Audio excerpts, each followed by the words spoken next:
Alrighty, welcome. I'll just hold these on for right now. Okay, for those of you who have done the classes in the past, you know a lot of times I don't prepare, and I didn't prepare anything for tonight. I figured what we would do tonight is a recap, kind of catch everybody up with what we've done and where we've been, what we've learned up until now, talk a little bit about what is, okay? Like to start off, the purpose of these classes is to not only give you a little bit of knowledge that you can, well, is this better?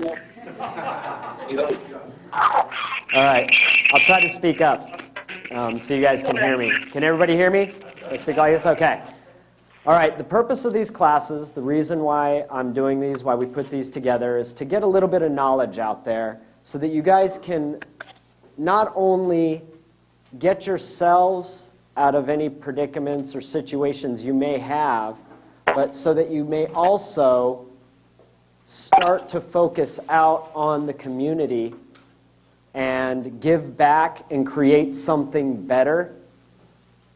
Something that we talk about a lot in these classes is responsibility, and how this knowledge comes with a high level of responsibility. Okay? There is no, you don't want to use this knowledge for selfish reasons. Okay? As you'll see, and as we demonstrate in a lot of what we have learned, is that everything's universal law. Well, that's the word I like to put on it. But no matter what your religious or spiritual belief system is, every single one of them talks about the energy that you put back is what, the energy that you put out is what comes back. Okay, is there anybody in here that would disagree with that concept? No? Okay. So, when you are putting out or giving away with the expectation or the condition of getting something in return, that's selfish reasons. And you'll start to see things blow up in your face when you start to give that way. Okay?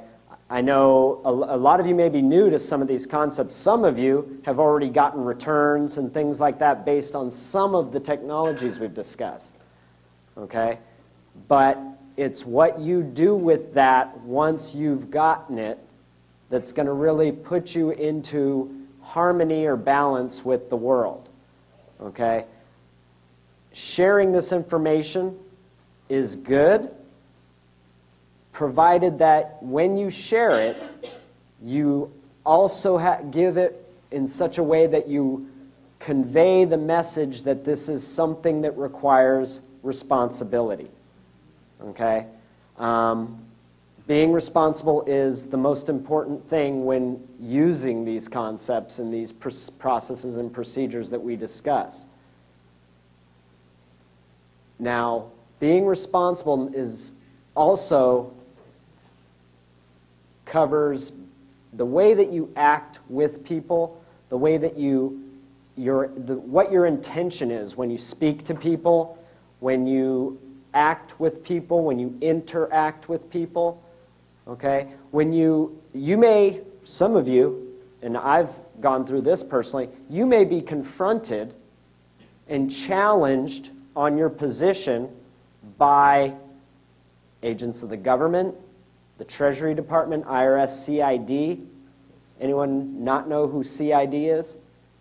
Okay, that's the Criminal Investigation Division of IRS. Accountants with guns. Okay? So keep that in mind, because your intention in dealing with them is what's going to determine what comes of that situation. If your intention is to obstruct, delay, avoid responsibility when dealing with these people, then the hammer will come slamming down on you. If your intention is to assist, to bring a solution, if your intention is love, I know this is a hard concept to get, especially in dealing with the IRS, but if your intention is love, truly unconditional love, that, hey, these are human beings, just like you. There is no us and them, okay? There is just us. Okay? When you start to create a divide, a separation, you start to judge based on their job, based on their words, based on anything that you make judgments about. You can make judgments about their clothes. But that's taking a position. And here we're going to talk about being creditors. Okay? A creditor never takes a position. You may have heard creditors ask questions, debtors make statements. Okay? A debtor makes statements because he takes a position. When you make a statement, you're taking a position. When you ask a question, you're coming from infinite possibilities. You're not necessarily taking a position. And I don't mean just asking a question, just like making one up, but actually asking a question that leads you into some sort of solution, some sort of resolution. Not just asking a question to be asking a question. You know, they ask, what's your name? Well, what's your name? You know, that's not what I'm talking about. What I'm talking about is being in such a way that you're always questioning whether you're going to be taking a position. And to avoid taking a position, what question may you ask that will uncover maybe the other party's position? Because if you start to hold up the mirror to the people that you're interacting with, always being in the question, and this just isn't, and I'm not talking about government agents right now. I'm talking about everyone in your life. If you do this with everyone, because that's the best practice.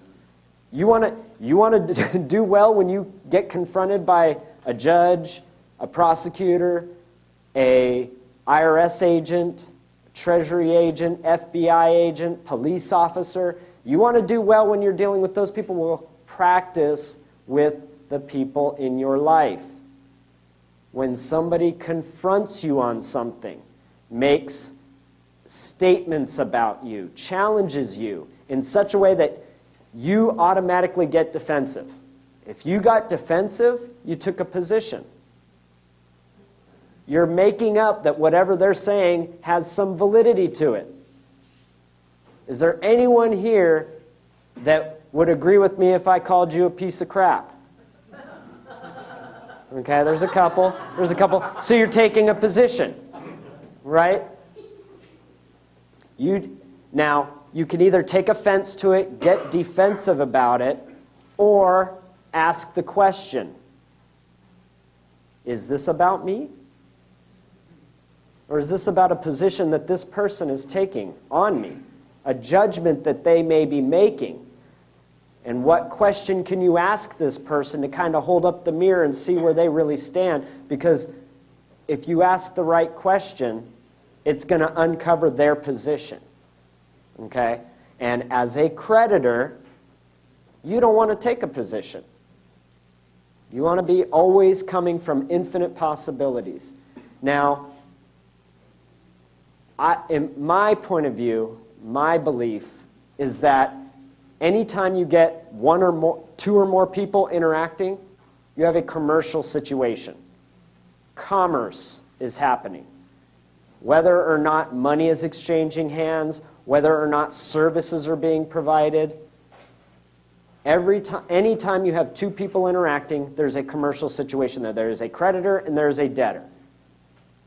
Now, if we look at it from the spiritual point of view, the debtor, again, would be the one who makes statements, takes a position, and does not forgive debts against him, or debts that he may hold over others, or his own debts. Does anyone know what the word sin translates to in commerce? What would it be if we were to translate sin? It's a debt, right? Didn't Jesus, and again, I'm not religious, and I'm not trying to put any kind of religious point of view on you, because you'll hear me talk about Buddha too. You'll hear me talking about all religions. I don't particularly belong to any of them, but there is an infinite amount of wisdom found in all of them. Okay, and one of the concepts of Christianity is that Jesus died on the T-chart, those of you who are familiar with accounting, in order to pay your debts in advance. He prepaid your debt, your sin. Now, if you cannot forgive the debtors in your life, do not expect forgiveness for your debts. And that goes both ways, sin and debt. And at the same time, you cannot really, truly be a creditor until you're able to forgive yourself of your own debt and sin. You need to be able to come from a clean place, no position. If I'm always in the now, in the question, whatever came from the past doesn't mean anything. I can make up judgments, I can take positions on it. But that's a debtor mentality.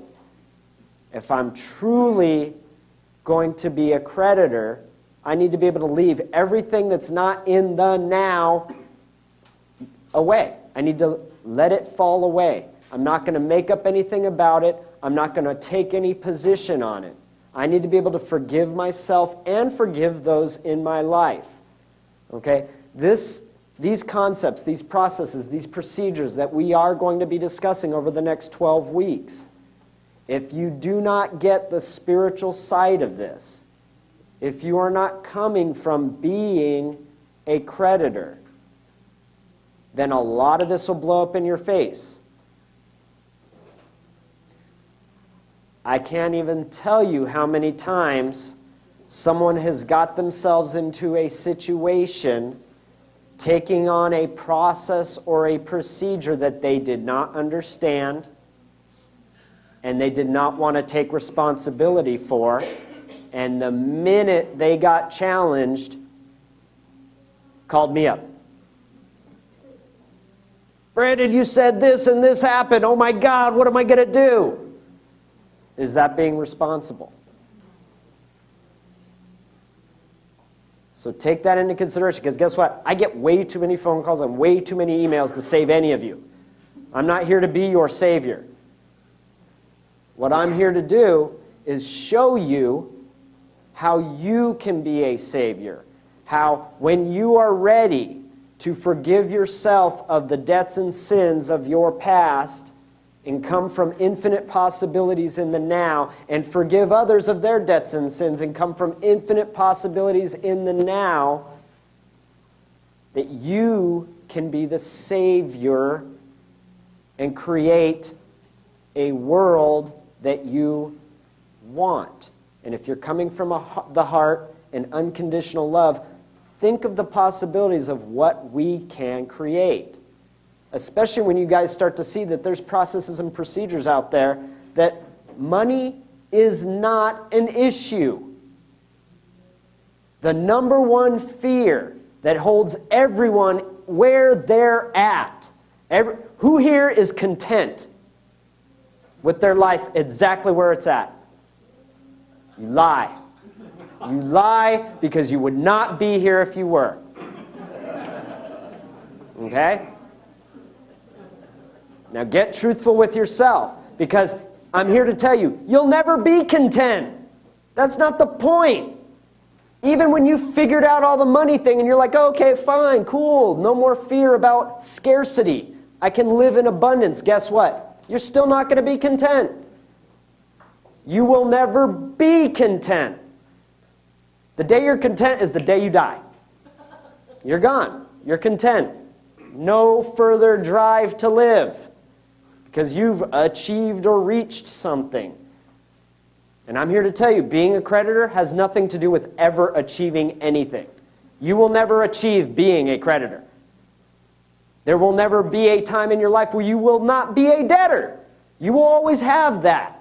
You will always be in debt. You will always create debt and thereby create a situation where you can come to it with a resolution and a solution and set it off. Whether through commercial processes and procedures or through your own heart and way of being. Setting off the debts and liabilities of yourself, your neighbors, your relatives. That's what's possible. So, the most important thing that you can get out of the next 12 weeks is being responsible, realizing that you're never going to be content, and realizing that you have absolute power and control to create the world that you want. Like I said, I'll show you how scarcity is a farce. It's a myth. And that fear of scarcity, once you get this, you can leave it in the past. It's no longer going to affect you moving from now. And how many people feel that maybe the idea of not having enough has held you back from doing things that could benefit your community, your world? I'll say community, but every time I say community, really, we live in a world community now. We have worldwide communication at our fingertips, at the snap of a finger. There we go. An example of it right now. So, this is our community. The world is our community. Okay? And I know some of the people in here, I don't know how many, may be coming from, and maybe some on the phone as well, may be coming from that a place or a belief that there are forces, dark forces in the world who are working against you. And watch out for the one world order and the new world government because it's bad. Okay? We're here to talk about what is. There may be a world government on the horizon, but guess what? It's because you want it. Everything in this world is a reflection of you.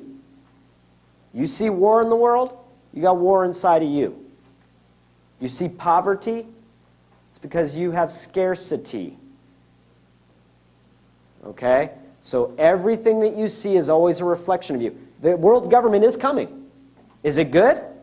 Is it bad? No. It just is.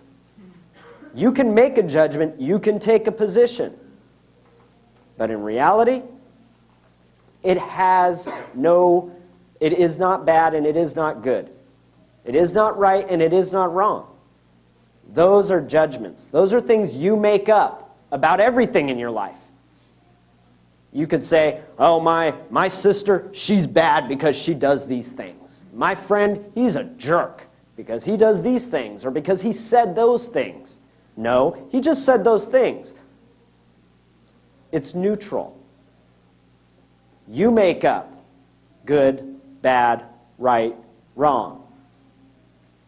That's taking a position. Total debtor. Okay? So, before we, like I said, I don't think we're going to probably get into many concepts tonight. Maybe I'll do a little bit of the T-charts. And love T-charts. I'm always drawing my T-charts.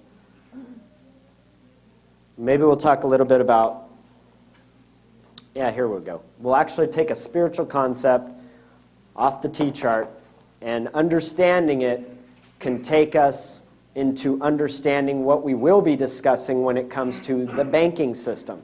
Because the banking system, it isn't good, it isn't bad, it isn't right, it isn't wrong. It just is. And it is in such a way that it perfectly reflects universal law. Everything we've created does. It's like in our infinite wisdom, we can't get away from it. I'm not saying that it was the intention of the people who created the banking system to get you to return all your funds to you. I'm not saying they did that intentionally. But they did set it up in such a way that the infinite wisdom of human beings, through their connection to the source, whether you want to call it God, whether you want to call it the no thing, whether you want to call it the universe, whether you want to call it energy, whatever you want to call it, the source operates under infinite wisdom. You see it in everything we do. Every piece of art, every television show, every movie. I can't not see it anymore. Everything I look at that we do, that we create, we're constantly showing ourselves, holding up mirrors, saying, hey, look, isn't this great? This is exactly what is going on. This is exactly how things work. And we've encoded it into our legal system, into our economic system. It's there. It works beautifully. It is perfectly harmonious. It is perfectly just.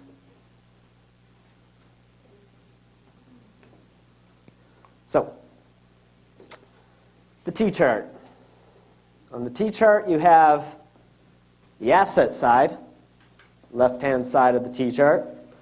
On the right-hand side, you have the liability side. Okay?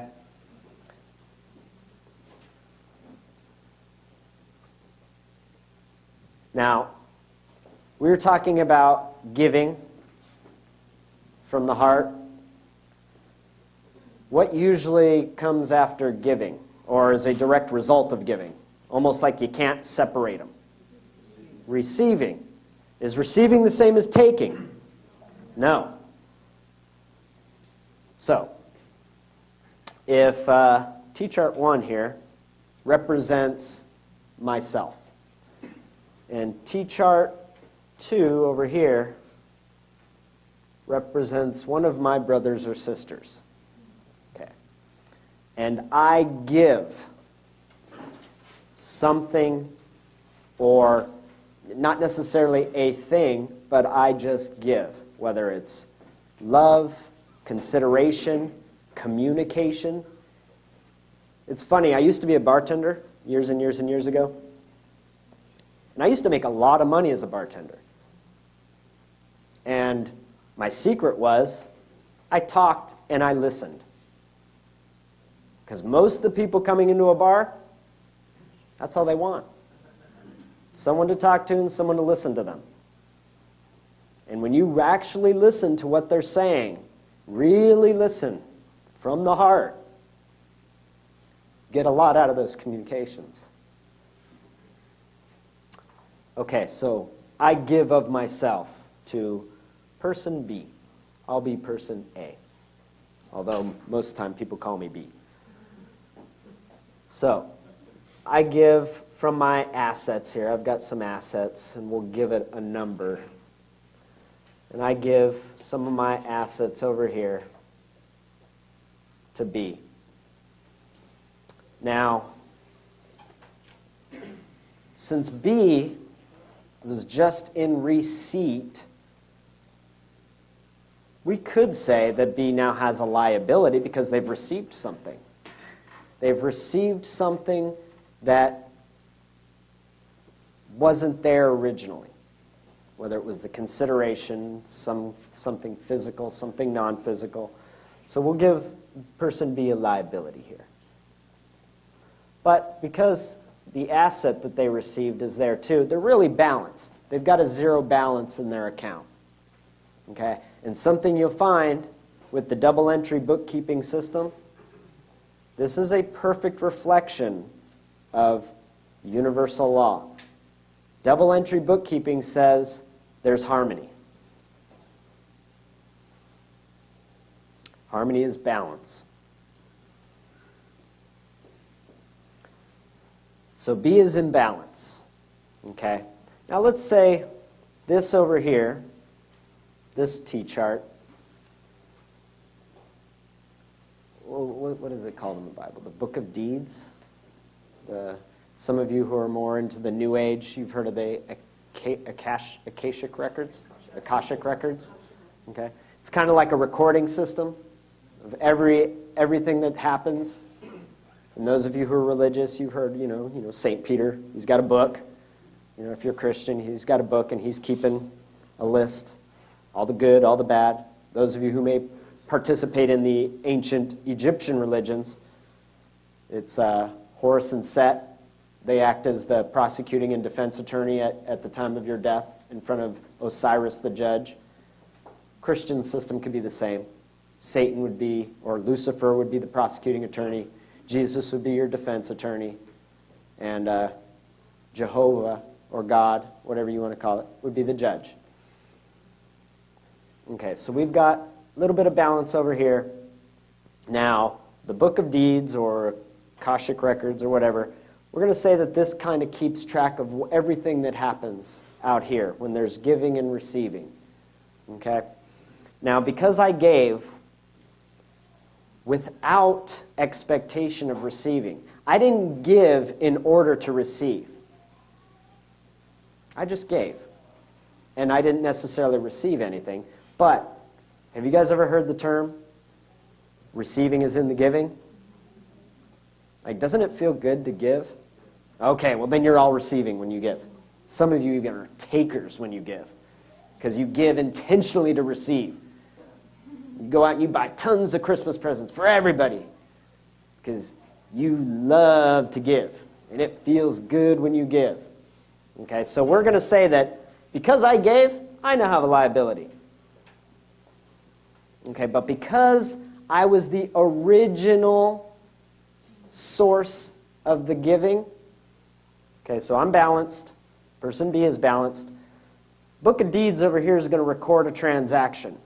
And the Book of Deeds is always going to record where did the transaction originate? Where did the energy, the love, the thing, the no thing originate? Okay, so it's going to hold up here a 1,000-unit asset and a 1,000-unit liability, because it has to balance to 0 too. One of the terms you'll hear us mention in here, which is going to be representative of the inner workings of the economic system and how we can claim what we claim, you'll hear the term escrow account. That's your escrow account. The escrow account represents the originator's energy.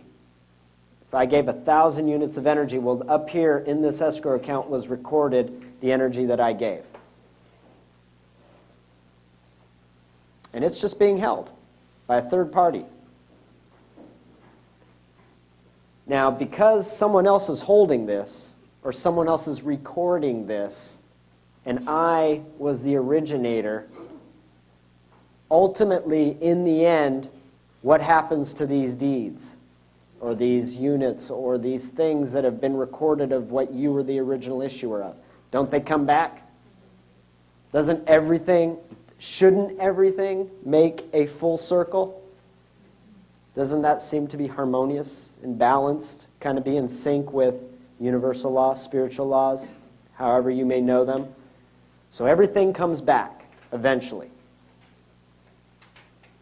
So this energy will return. So even though there was receiving and the giving, there's something out here that will return on its own. How many of you have ever heard of the law, the universal law of compensation? Okay, some of you. What you give unconditionally comes back tenfold. How many have heard of fractionalizing? This is an act that the banks do. How much can they fractionalize? 10 times. Okay? Again, in perfect sync with universal law. Okay? So, eventually, this, which is a record or an escrow of what I gave, will return to me. And in the processes and procedures that we're going to discuss in regards to dealing with different tax forms and whatnot. What you're doing is recognizing this system, because this is how it's happening in the banking system. When you create, did you know that you are the source of all the money? That since they took away gold and silver, the only source of new money is you. Your signature or authorization creates all the money. And because they can't rely on you to create enough for industry, what they do is they fractionalize what you create times 10. So that you get the benefit of everything you create times 10. I mean, how great is it that we have running water? That we have sewage and electricity? Wow. Like, I really wouldn't probably be digging life as much if I had to shit in the yard and live by candlelight. It's really cool that I get to go to the bathroom indoors and boom, flush the toilet and it's gone out of the house. I don't have to deal with it anymore. And it's great that I've got light, the flick of a switch. And then I've got energy to cook my food with. I don't have to chop down wood or... I mean, think of it. We've got an entire commercial system that will provide you with anything you could possibly need. Everything you could possibly need. That's your energy being multiplied times 10. The global community, hard at work. So, here is a basic transaction. You see that there was a source of the energy. The energy went out, and the energy that went out was recorded or held by an uninterested party. See, this party up here has no interest. These two parties have an interest. You guys will hear that word a lot. When I say interest, I'm not talking about a usury tax. Who knows what a usury tax is? That's on your savings account. How many of you have savings accounts? They earn interest. That's a usury tax. The bank is paying you a tax because you have interest in those funds. Those are your funds, but you're giving the bank permission to trade those funds. Anyone know the difference between an interest-bearing account and a non-interest-bearing account? You don't, right, that's one. You don't get a usury tax. What else? One on the private side and one's on the public side? Not necessarily. They could be.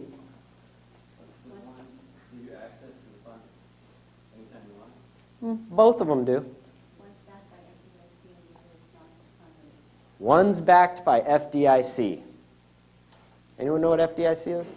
Anyone not know what FDIC is? FDIC is the insurance, right? A guarantee. Now, why would they need to guarantee money? What are they doing with that interest-bearing money? They're using it. They're trading it on the market. They're doing various things with it. And because you're allowing them to use it, they have to put up an insurance policy on that money. Not only do they have to put up an insurance policy on that money, they have to pay you a tax for the right to use it. When I say interest, that's what most people think of. But when I say interest, 99.9% of the time, what I'm talking about is a claim. See, I created this energy here. Thereby, I have an interest or a claim to that energy. If this energy is held over here, and I have a claim to it or an interest in it, I can claim it back at any time. And in fact, that's what completes the cycle. What happens if we don't claim this? All of a sudden, we start to get outrageous amount of numbers sitting over here which no one has a claim to and no one has claimed back. Now, if we convert this little model here into units known as U.S. dollars, does anyone have an idea of how much has been created that has not been claimed back? About 9 to 11 trillion. Anyone know what the debt? It's over 11 trillion, right? Okay. So there's $11 trillion that we've created. And as debtors, we never claimed back. We never claimed a return of that interest. Now, that's what's created the current situation. How many people have issues with China owning the United States? Okay. Why does China own the United States? They bought the debt. What's that make them? Creditors. Creditors control. Debtors are owner-operators. How many of you have title to your car? Notice how I said title. How many of you have equitable title to your car? All of you have. I mean, those of you who have paid it off have an equitable title to your car. What is equitable title? It means you could sell it and you can get the money from it. Do you control that vehicle? Anyone in here control their vehicle? No. Can the state at any time pull you over and take your car? Yeah, because they have legal title. They are the creditor. So they control. Owner-operators have equitable interest. Creditors have legal title or interest. Okay?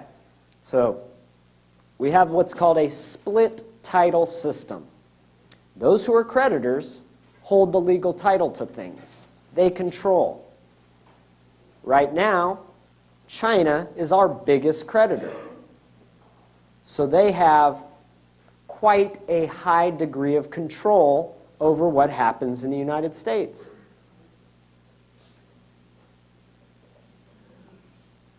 If we want to be responsible, what is something we can do to reverse that situation? Buy the debt. Did you know that that was possible? Yeah, buy treasury bonds, buy municipal bonds. All of a sudden, now you own the debt. And all the money that the government collects from people, via taxes, via federal lawsuits, guess where that money goes? Pay the bondholders. Yeah, to China right now. But eventually, if we buy up all the debt, the people, all of a sudden the control will shift. See, debtors always sit and always take a position. They're always victims. They're victims to the government. They're victims to China. They're victims to anything they can make up in their head that they're a victim to. They're victims to the CHP officer who just gave them a ticket for speeding. How dare he pull me over doing 70 miles an hour on a freeway? And you'll make up all kinds of shit and take positions. He's a dick. He's an ass. Right? You'll make up all kinds of things. Is it true? No. It's just what you make up. So, if we want to control, we must become the creditors. How many of you are aware that this country has been a country of debtors since 1789? How many were aware that we were given a republic in 1782? Or 1776, really? Yeah. You know how long that republic lasted? 7 years. 1782 to 1789, we had a republic. But There was a debt due. And when we refused to pay the debt, that was in 1811. That's when we refused to secure the debt. See, we created the Bank of the United States, the first central bank, about 1791. It had a 20-year charter on it. When the 20 years was up, Congress said, we don't need a central bank. They got rid of the central bank. That would have been in 1811. Anyone know what happened the following year? The War of 1812. We were invaded. The last time we were invaded by a foreign power. They burned the White House and took control of the federal courts. Why would they take control of the federal courts? Control the titles. They said, you're not going to let us secure the debt in our security interest, which was the central bank. You're going to take that away from us. Well, we got to come over and we're going to have to secure the debt. So those who think that the solution to all your problems is getting rid of the Federal Reserve, you're going to have a much bigger problem. Did you know the Chinese army, standing army, they have more people in their infantry than we have in our entire population? They would have no problem invading this country. They tried to do that with Russia and it didn't quite work, so I don't know. Was there a debt? I don't think so. Because I can guarantee you that if we refuse to pay the debt, they will have the power of every nation on their side. Because everything is creditor-debtor relationships. Why do you think we were allowed to go in and create all the havoc we did in Iraq? We're representing the creditors. Okay? We represent the creditors. So every nation is going to be okay with it. Their people may not be okay with it. I mean, our people weren't okay with it. There's a lot of people who aren't okay with the idea of us just invading a foreign nation for its oil. But guess what? What you think doesn't really matter. Because there's creditors and there's debtors. And you're a bunch of debtors. Who gives a shit what a bunch of debtors think? Okay? That's the reality, unfortunately. Can it be changed? Yeah. We can not be victims and choose to take responsibility. Is there anybody here who thinks that we do not have the power to completely reverse the situations we see in this world?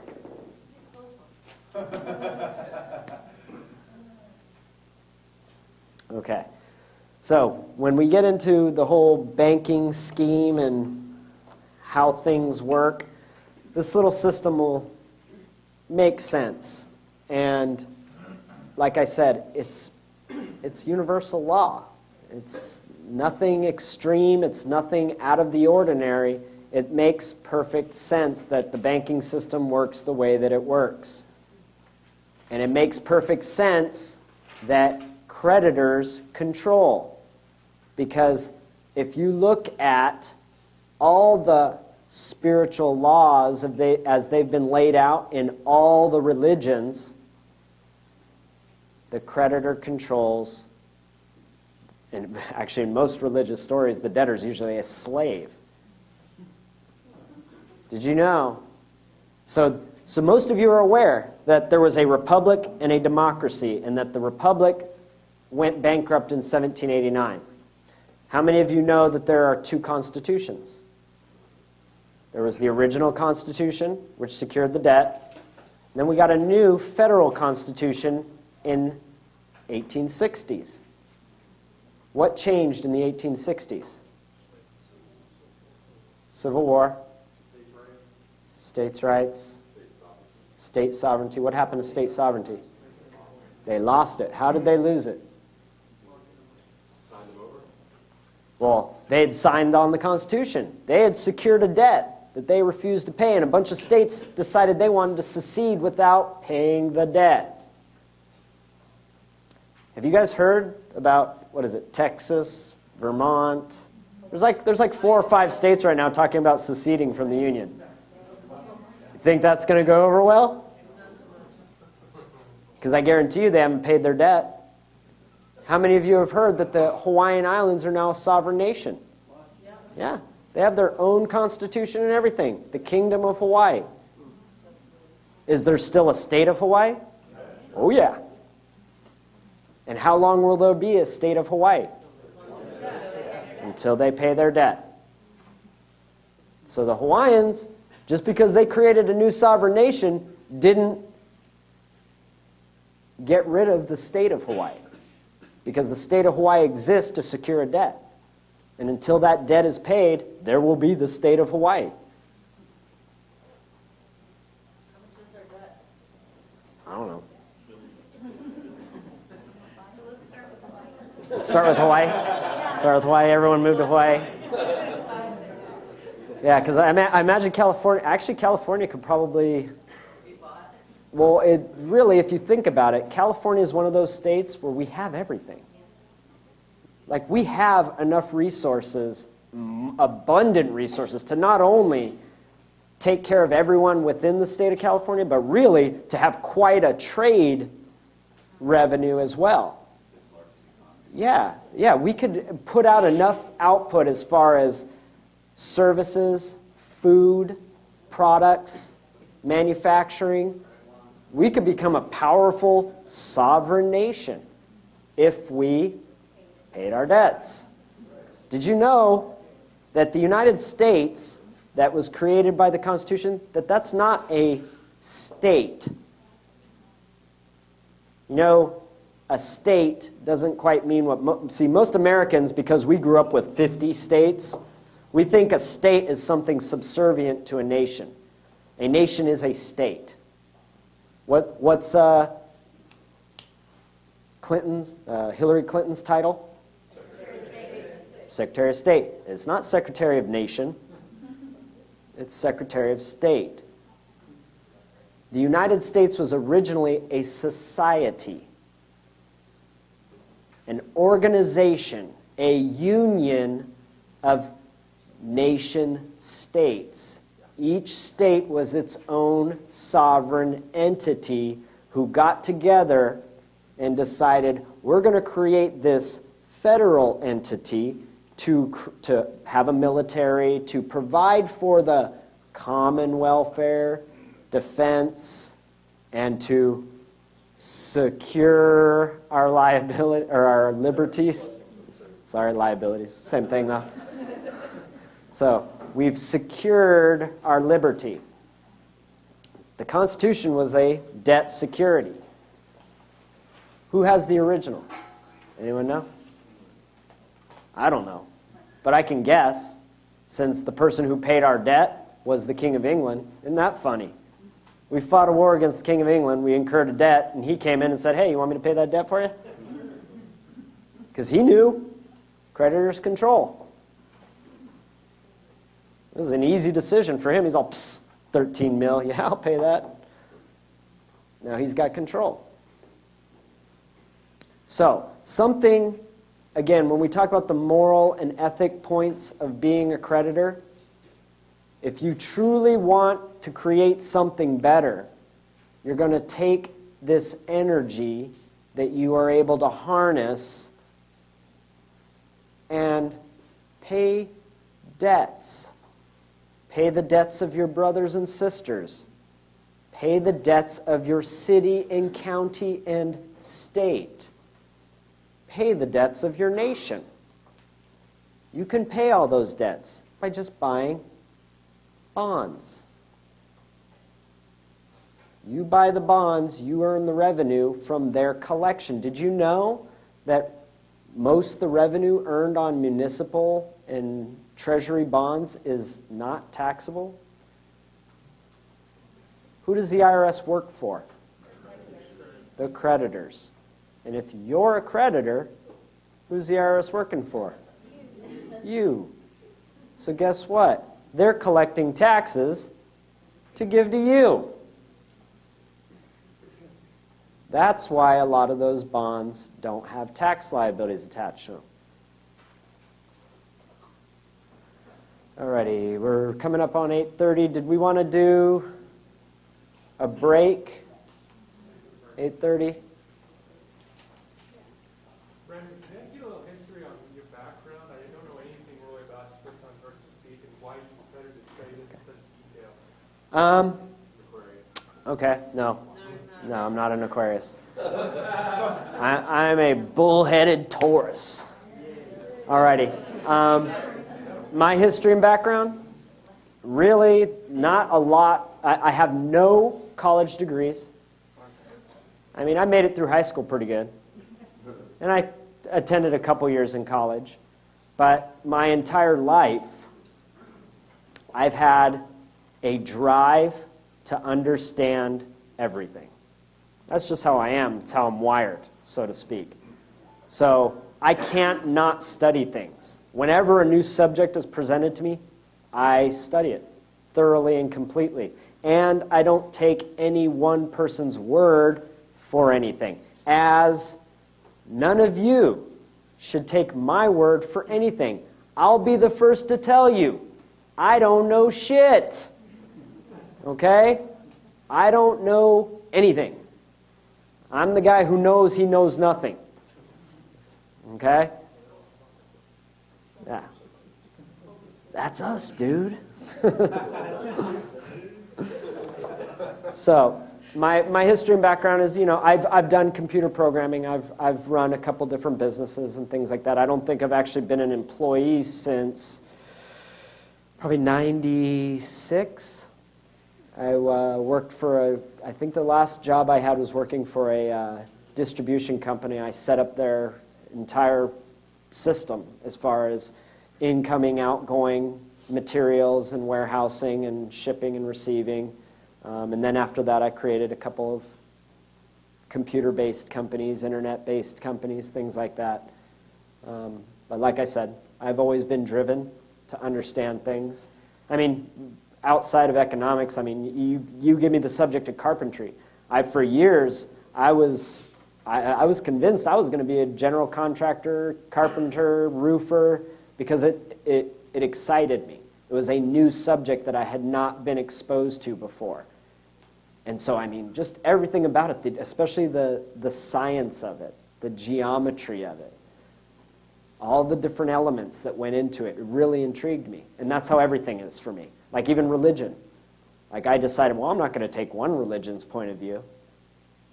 It was a natural drive for me to go and seek out every single religion and see, what do they got to say? What do they got to say? If I had to name a favorite, I'd say it'd probably be like Zen Buddhism. Like I love that because there's no thing. There's no attachment. Really, when you get Zen Buddhism, you would never call yourself a Buddhist because you get that there is no attachment, there is no thing, that you can always come from infinite possibility in any moment. And that, again, it's not the only one I like, but it's one of my favorites. Where do I find this 1860 Constitution that you're talking about? It's the current Constitution. It's actually probably in the U.S. Code. It's your current Constitution. The only difference between the Constitution of the 1860s and the original Constitution, the original Constitution got up to 13 amendments, and then it ceased to exist. Does anyone know what the original 13th Amendment was?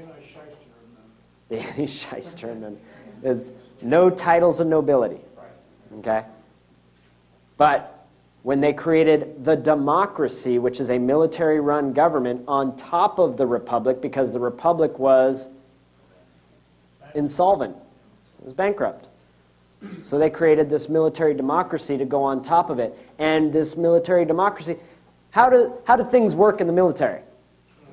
Rank, right? If I'm a general, I have a title of nobility. But even private, that's a title of nobility. Well, guess what? You're all privates called U.S. citizens. That's your title of nobility. So because they were going to give you a benefit and a privilege, they had to get rid of the old 13th Amendment. So, what's the new 13th Amendment? No involuntary servitude. So what does that mean about the Republic? It means that there's still involuntary servitude in the republic, which is what creates the international bankruptcy system. I'm not saying you can be held involuntarily as a slave anymore, because the Universal Declaration of Human Rights got rid of that, which was put out by the United Nations. Okay? There is no more involuntary servitude of individuals. However, a nation or a state or any dead entity can be an involuntary servitude to another party, meaning the creditor-debtor. See, that's why if you try to secede from the Union, they have every right and power to come in and force you into servitude. Because in the Republic, inside of private international law, entities have that right to hold you in bondage. Not you as an individual, but your entities. See, all entities are dead things, dead on arrival. They don't live. A U.S. citizen is not a living thing. It's funny. Law actually got really spiritual about the 1600s. They realized even your body is just a vessel. That who you truly are is unseen, is eternal. And therefore, they can't hold you to anything. You are part of the Creator. You have creative energy.